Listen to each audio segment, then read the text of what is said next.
কেন অন্য ইউটিউব চ্যানেলগুলোতে এত ভিউজ আসছে, যেখানে আমাদের মতো ছোট ক্রিয়েটরদের চ্যানেলের ভিডিওগুলোতে ভিউজের পরিমাণ খুবই ক্ষুদ্র, যেখানে আপনি অলমোস্ট ইকুয়াল এফোর্ট দিচ্ছেন প্রতিটা ভিডিও তৈরি করতে।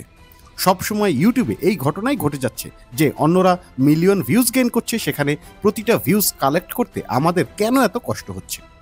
ইট ইজ নট ফেয়ার, যেখানে আপনি প্রতিটা ভিডিওতে সো মাচ হার্ডওয়ার্ক দিচ্ছেন কিন্তু not a single video blows up.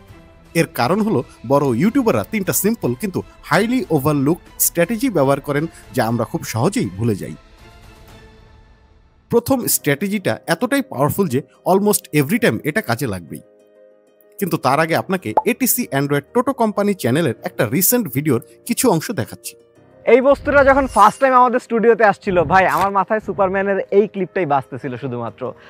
It's a phone, it's a tablet as you can see, and it's the Huawei Mate X-T Ultimate। আপনার কি মনে হয় এই ভিডিওটা কেন এত তাড়াতাড়ি এতটা বেশি ভিউজ গেইন করতে পেরেছে? এবং এই ভিডিওটা বা এই ভিডিওটা আপনি হয়তো বলবেন তারা গ্যাজেট রিভিউ করছে বা তাদের ফ্যান ফলোয়িং অনেক বেশি। অবশ্যই আপনি সঠিক, তবে এখানে একটি হিডেন লেয়ার রয়েছে যেটা হয়তো আপনি মিস করে গেছেন। এই ভিডিওতে যে ফোনটা রিভিউ করা হয়েছে তা হলো Huawei Mate X-T Ultimate। এখন আপনি যদি গুগলে Huawei Mate X-T Ultimate লিখে সার্চ করেন তাহলে দেখতে পাবেন বর্তমানে যে কয়টি ট্রেন্ডিং স্মার্টফোন রয়েছে সেগুলোর মধ্যে এটা একটি। অ্যাকচুয়ালি এই চ্যানেলটা যেটা করছে তা হলো তাদের নিশ অনুসারে যে টপিকটা সবচেয়ে বেশি ট্রেন্ডিং অবস্থায় রয়েছে সেটার উপর ভিডিও তৈরি করা। এখন আপনি হয়তো বলতে পারেন এই চ্যানেলটায় তো সাবস্ক্রাইবার অনেক বেশি, যাদের চ্যানেলে সাবস্ক্রাইবার কম তাদের জন্য স্ট্র্যাটেজিটা কতটুকুই বা কাজে লাগবে। ওয়েল, তাহলে আপনাকে আরেকটা ভিডিও দেখাচ্ছি যেখানে একই ফোনের আনবক্সিং এবং রিভিউ দেখানো হয়েছে। চ্যানেলটার সাবস্ক্রাইবার বেশ কম এবং এই চ্যানেলের অন্য কোনো শর্টস ভিডিও মিলিয়ন তো দূরের কথা 20,000 ভিউজও গেইন করতে পারেনি, অথচ ওই ফোনের রিভিউ ভিডিওটা 3.3 মিলিয়ন ভিউজ গেইন করেছে। ব্যাপারটা খুবই সিম্পল, এই ফোনটা যেহেতু ট্রেন্ডিংয়ে রয়েছে তাই সেই পালসটা যদি আপনি ধরতে পারেন তাহলে মিলিয়ন অফ ভিউজ পর্যন্ত আনা সম্ভব। কিন্তু এখন যদি আপনার চ্যানেলের নিশে কোনো ট্রেন্ডিং টপিক না থাকে সেক্ষেত্রে আপনি কি করবেন? আর এই প্রশ্নটার উত্তর দেওয়ার জন্যই আপনাকে দ্বিতীয় স্ট্র্যাটেজির কথা বলবো। এখানে কোনো ট্রেন্ডিং টপিক আপনাকে ফলো করতে হবে না। To explain what this is, let's take a look at Rakib Hossain's channel. তার চ্যানেলটা মূলত ভ্লগ বা আপনি একে ট্রাভেল চ্যানেলও বলতে পারেন। বাংলাদেশে অথবা বাংলা ভাষায় এরকম ট্রাভেল অথবা ব্লগ চ্যানেল প্রচুর রয়েছে, কিন্তু তারপরও রাকিব হোসেনের প্রতিটা ভিডিও কেন পাবলিশ করার সাথে সাথেই মিলিয়ন ভিউজ মুহূর্তের মধ্যেই ছাড়িয়ে যায়? হ্যাঁ, এটা ঠিক যে তার প্রতিটি ভিডিওর প্রোডাকশন বাজেট অনেক বেশি। তিনি একটা জায়গায় যে ট্রাভেল করেন সেটার প্লেনের টিকিটের দামই হয়তো হবে লক্ষ টাকা। তাই পুরো ভিডিওটার প্রোডাকশন কস্ট কী পরিমাণ হতে পারে সেটা আপনি নিয়েও বুঝতে পারছেন। যাই হোক, অন্যান্য ট্রাভেল চ্যানেলের তুলনায় তার ভিডিওতে এত ভিউজ আসার একটি বড় কারণ হলো তার ভিডিওর টাইটেল। আপনার কাছে শুনে একঘেয়ে মনে হতে পারে বা হাসিও আসতে পারে, তবে বিশ্বাস করুন তার চ্যানেলের টাইটেলগুলো অডিয়েন্সের মনে অ্যাকচুয়ালি কৌতূহল জাগাতে পারে। বড় নখ দিয়ে 24 ঘন্টা কাটানোর প্রতিযোগিতা, ডলফিনের সাথে সাঁতার কাটলাম, 24 ঘন্টা দ্বীপে থাকার প্রতিযোগিতা। Do you see what he is done here? It is so simple yet so effective.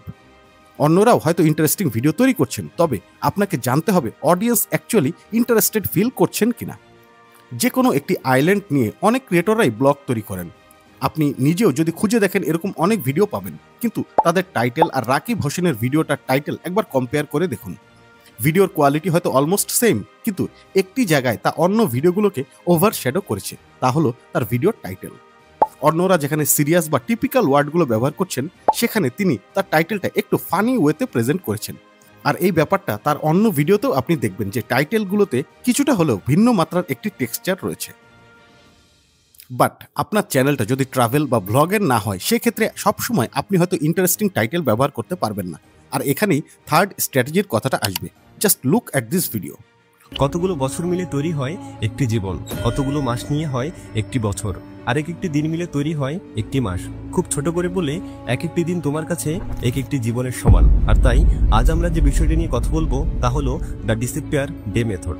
Nagar bioscope চ্যানেলের এই ভিডিওটা খুবই ইউনিক এবং আনঅর্থোডক্স একটি টপিকের উপর। মজার ব্যাপার হলো আনঅর্থোডক্স টপিক হলেও অ্যাকচুয়ালি এই ভিডিওটা কিন্তু একটি প্রবলেম সলভিং ভিডিও, যা যে কোনো বয়সের অডিয়েন্সকে কানেক্ট করতে পেরেছে। এই চ্যানেলের অন্য যে কোনো ভিডিও যদি আপনি একটু চেক আউট করে থাকেন তাহলে দেখবেন মূলত ডেইলি লাইফের সাইকোলজিক্যাল যেসব প্রবলেম রয়েছে সেগুলো নিয়েই তারা ভিডিও তৈরি করে। And I think you guess the pattern. Yep, it's the solution of a problem. কিছু অডিয়েন্স রয়েছেন যারা এন্টারটেইন হওয়ার জন্য ইউটিউবের ভিডিও দেখেন, আর খুবই বড় অংশের একটি দর্শক শ্রেণী ভিডিও দেখেন তাদের যে কোনো প্রবলেমের সলিউশনের জন্য। নগর বায়োস্কোপ চ্যানেলটা জানে দর্শকদের কোন সমস্যাটার সমাধান কেমন। অডিয়েন্সদের এই পালস এবং আগ্রহের জায়গাটায় যদি আপনি ভিডিও দিয়ে তাকে স্যাটিসফাই করতে পারেন, তাহলে তা দর্শক পছন্দ করবে। আপনাকে লক্ষ লক্ষ টাকা খরচ করে ভিডিও তৈরি করতে হবে না। জাস্ট একবার চিন্তা করে দেখুন, আপনি যে চ্যানেল খুলেছেন সেখানে যে দর্শককে আপনি টার্গেট করছেন তাদের সমস্যাটা কি এবং সেটার সলিউশনটা কি, যা প্রতিটা ভিডিওতে করে দেখাচ্ছে নগর বায়োস্কোপ।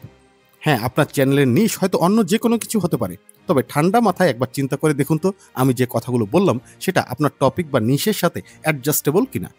তারপর আপনি যদি আমার সাথে ডিসএগ্রি করেন তাহলে তো কমেন্ট বক্স রয়েছেই, সেখানে বলে ফেলুন।